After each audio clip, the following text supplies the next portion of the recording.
Many of you might be aware of that. So this is a little bit about financing field operational tests. I've heard that already several times here mentioned, that this was mentioned, so we need field operational tests. And within Horizon 2020 we can give you some modest contribution to that, financial contribution to field operational research activities that are going on in Europe and even in the world, and to get some kind of a common understanding and a knowledge base on all these activities that are ongoing. So that's an important issue.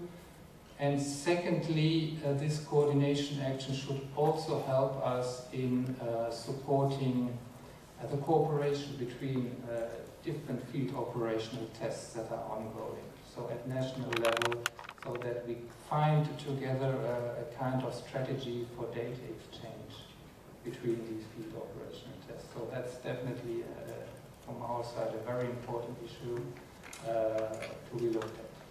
So these are the 4 areas which are open now for proposals. Maybe one remark also, international cooperation. We think that, particularly for this call, it makes a lot of sense to work together with US partners, because we think that there is great potential to work together and to exchange some experiences. And for that reason, we have, for a couple of the topics that are open, foreseen some kind of, we want to encourage twinning activities, cooperation activities between European partners funded by these EU projects and by projects funded by the US Department of Transport. So if you want to have more information about that, just you can contact myself. There will be also more information also on the website, especially related to this twinning activities, which is a new exercise, and there might be a lot of questions related to that. And finally, there will be also another information day early November here in Brussels on the whole transport work program, and there will be also a specific information day on automated road transport, which will take place on the 6th of November, that's correct, organized by ERTICO. So maybe there are still some places available there for those who might be interested to join this event. Thank you. Okay, very good. Thank you very much. Are there any questions? Okay, well, thank you very much for that information. There's a lot of opportunities, obviously, for people to participate in these activities. It seems like, especially the coordination, it's good to keep an eye on all the projects, see what we're learning and what we're exchanging. I think this is a stage that we should be moving to. Well done, thank you. We'll move on to Claire Depré from DG Move now. DG Move, you haven't heard the discussions perhaps today, but you can maybe tell us what DG Move is thinking about in this kind of area. Thank you. First of all, maybe to say that it's nice to have the discussion today while we have this Back to the Future in the air. I mean, it shows that a lot of things are happening within a very short time frame. And maybe use a bit the parallelism to say that autonomous cars are not supposed to be flying cars. So they will be on the road. They will be there. They need an infrastructure. So this is why, from our perspective, and I know that I'm repeating some of the stuff I've done so many times, and I see a lot of colleagues smiling already, we see autonomous car as also being connected. So this is why actually we try to start, let's say, a bit of preparing a policy strategy around connectivity first, just to make sure that we would arrive on time. I take Michael's example again, so trying to make sure that the left hand knows what the right hand does, and the two things can come at the same time. So on top of using, I would say, a bit more cleverly when it comes to infrastructure, at least, a bit more intelligently the budget available at European level, trying to support also large-scale deployment projects. and trying really to make sure that this large-scale deployment project would not be kind of island here and there, but trying at some stage to really be able to interconnect this large-scale deployment project, which does not mean necessarily or automatically a physical connection, but means also to be able to do cross-tests within the different environments, being able to agree on common methodology, to evaluate, to understand what comes out of this project, and also to start tackling issues that will be coming up once these vehicles, these equipped vehicles will be on the road. So when we started also, as I mentioned, this policy strategy, I would say, through a forum, which is this CITS platform, where public authorities, where member states, but also a lot of you here are participating, we start looking at the issue that actually can be an obstacle to the deployment of this system. And one of the main elements, I would say, was security. And guess what? Security is probably also an obstacle for automation to come. So the more we have progressed into analyzing what the topics were, how we could address what would be the solution that could be envisaged in this context, the more we realize that actually a big part of the work that has been done through the CITS platform is already addressing partly some of the topics that are also related to automation. So I mentioned security. Could seem so, let's say, obvious, the conclusion the recommendation this CITS platform is bringing to the Commission, which is probably we need a common trust model, that is not limited to a single member state, otherwise some of the guys there might have problems in making cars crossing borders, being confronted with different requirements. The same would come with automation. We looked at data protection and privacy. I wanted to intervene beforehand, but we have addressed the topic a bit differently, I would say.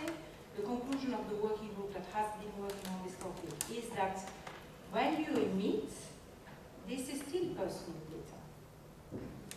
So now comes the question, how can we make sure that we are trying through security also to anonymize as much as possible? And how, when it comes to consent, can we handle probably the things a bit differently depending on the type of services we envisage? Because one thing is to use cooperative system to get infotainment. Another thing is to use CITS for safety-related purposes. So this is the kind of question that have come into the picture.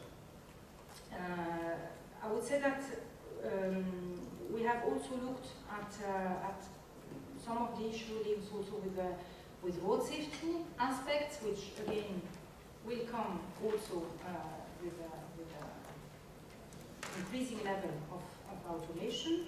So you mentioned already previously the issue of HMI. It's not probably only limited to HMI.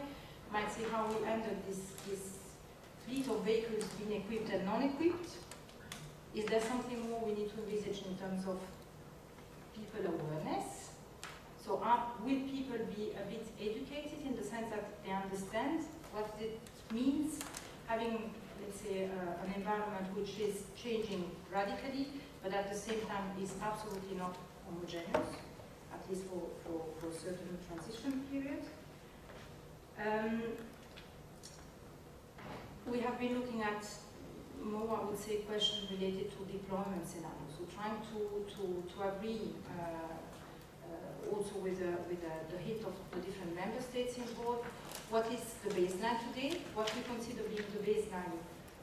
Should just the current activity be ongoing? How could we support some type of CITS application which could address some of our policy goals? So how can CITS be used to really support road safety? How can CITS be support for congestion and fuel efficiency? And based on that, we will identify some scenarios for deployment that we would hope would get through across the EU. Thank you. Okay, well, thank you very much. It's very important to have a policy framework, I think, and that will help to build it. And I guess there'll be a lot of different things we've heard today that I hope can feed in and help you in your thinking. A lot of these obstacles that we heard about today, some seem rather major, some seem minor, but all of them seem surmountable. What we've heard today depends on which attitude you come to the problem from. Okay, thank you very much for that. Now we have the third. You were here to start the day, so now you have the, I think, second last word anyway. Okay, thanks. Yeah, I won't say too much because I already spoke this morning.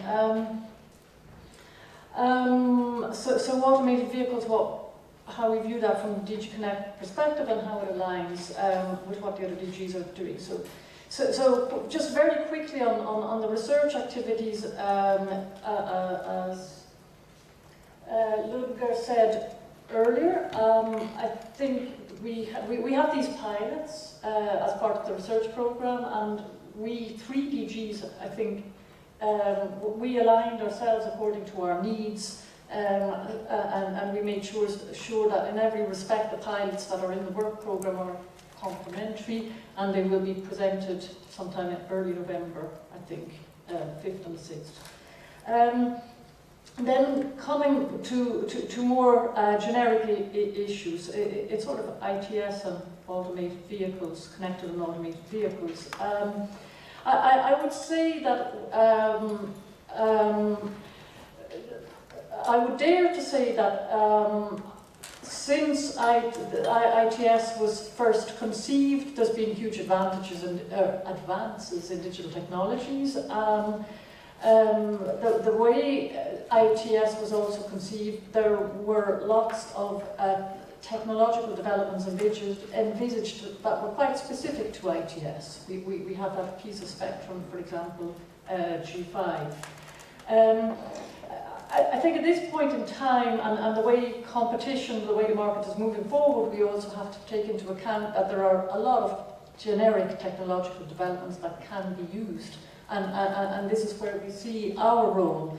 So we work in complement very much to DG Move, and it's very important that we see, you know, that we check regularly that we're doing the same things, trying to promote the same things. But the idea is to mutually support each other, and we're taking a much more generic view of the digital technologies. And of course we have an interest that our digital companies in Europe benefit from this. There's all sorts of services, database services, from the mundane to the sophisticated. Mundane meaning, you know, perhaps data storage, cloud computing, sophisticated, tailor-made solutions, maybe things coming from insurance companies, things that you all know about,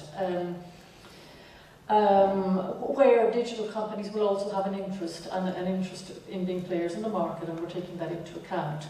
There are certain things also that will come under our policy that are part of our policy in a sense. Two big things I think are spectrum, and the jury's still out actually, I would say, but it's something that we're looking into very carefully on whether dedicated spectrum will be needed in the future. And depending on whether we go for that or not, that's because it's a big and complex picture that may affect things like cyber security and how we implement that in the vehicle. We have cyber security in our portfolio too, and again the interest is in being generic and not creating specific solutions just for the vehicle. We want economies of scale, and speed are important in all of this. So the more generic, the more we can build on what already exists, the more that makes sense, I would say. I've perhaps gone on long enough, and maybe I've made huge gaps, but I hope that, yeah, I'll finish on that. Okay. Well, I think between the three of you, you've given a kind of a vision of where we should be going, and I think You've all listened attentively all day, and I'd like to thank you very much for your attention, for your participation. It's been a pleasure to chair it. You haven't been at all difficult. It's been fun for me. I would just like to say that from my side, I think, it is important that the policy needs are driving the progress and not the needs of particular actors or anything like this. So it is very important that there is a strong policy dimension to driving this issue forward, that we're going to improve safety, we're going to reduce congestion, we're going to help growth, we're going to foster innovation, and we're not going to close the doors to new actors and so on. All those kinds of things would be presumably very important to keep in mind from the policy perspective. I guess all these are fairly well known, but you have to be careful not to fall into some traps on them. So from my side, I would like to thank you all again. Thank you for having me here. I know, just to give Hermann on behalf of the four bodies here a chance to say a final word, because you've been here all day, you've listened to it all very attentively, and you don't have to summarise, but maybe just a couple of words, and then we finish on time as we promised. Thanks very much. No, thank you very much, and I would like to thank all of you for this very, very intensive day. I think we solved all the problems. At least I think we spoke maybe about all the problems and all the challenges which we have. But one thing for me became very clear throughout the day. There is nobody who thinks that it's not important to deploy automated vehicles. I think this became clear to me. I think that we have agreement that when we deploy automated vehicles, actually our thinking has to go beyond just the automated vehicles. It's also about what is the impact on traffic management, what is the impact on vulnerable road users, how do we integrate all these different aspects. I like very much the intervention by Michael Nielsen, because he showed also a certain sense of urgency that we have to do something, determination. And when I look at the maybe three major regions which now deal with this issue, and which I think are also in some competition on this issue, I see with Europe that we are a bit on the skeptical, perfectionistic side. That is how we discuss these topics. We go really into depth. We explore all the aspects of the topic. And then sometimes Jacques, he said, oh, now with all these barriers you came up, will we ever manage? The US is different. The US is optimistic. Yeah, they think, let's do things. We can do it. And Asia, I think they're determined, but very thorough. They need some time. I think we have to also learn from these regions. I think we have to be more determined. And I think we have to be more optimistic. And we have to get things done. This is an important topic. Why is it important? For me also because it will save lives. And I believe that this is for me also one major reason that we need maybe even more a sense of urgency. There are many barriers, there are many things which we have to solve. But with the right leadership from the policy side, leadership from the private side, I think we can do it. And in the recent past I saw some topics where certainly also politicians saw there's a sense of urgency. We have to do something about it. We have to change something. And then things happen very quickly. For me today, the learning is first of all, this can be done. I think we identified all the topics where we have to work on, and I think everything can be solved. And also one learning is, I think we have a growing sense of this urgency, so that we work on this topic. Now, something has to be done, certainly in the context of the right policy framework, and something has to be done also, and I think here we are in a very dynamic situation concerning the value chain. Because there again I see a difference, for instance, between the US and Europe. In Europe, we have a very creative stakeholder community with lots of different companies and organizations. And they now try to find their role in the value chain to make automated driving happen. And that is still something where there's a lot of movement because things are happening so quickly. In the US, there are some major companies, and they cover sometimes the whole value chain, and therefore maybe they can also act quicker. I think this is also something which we have to take into consideration. Now, Elon Musk, he gave a presentation in Oxford. And I don't know if Trinity College is now Oxford or if it's Cambridge. It's Oxford? No, it's in Dublin. It's Dublin! Sorry, I studied in Cambridge. Yeah, your time is up. But I will finish in a second. But Elon Musk, I mean, you know there's a German saying which says, where there is a way, there's a will. And he said, where there's a will, there's a way. And I think we need this will, and then I think we will find the way. I would like to thank very much Jack for excellent moderation of the whole session. Thank you very much for this. I would like to thank the European Commission for their participation, very active and important participation in this discussion. And I would like to thank my colleagues from the ERTICO office for all the excellent preparation, and all of you for being here and so lively. Thank you very much, and let's stop now. Well done.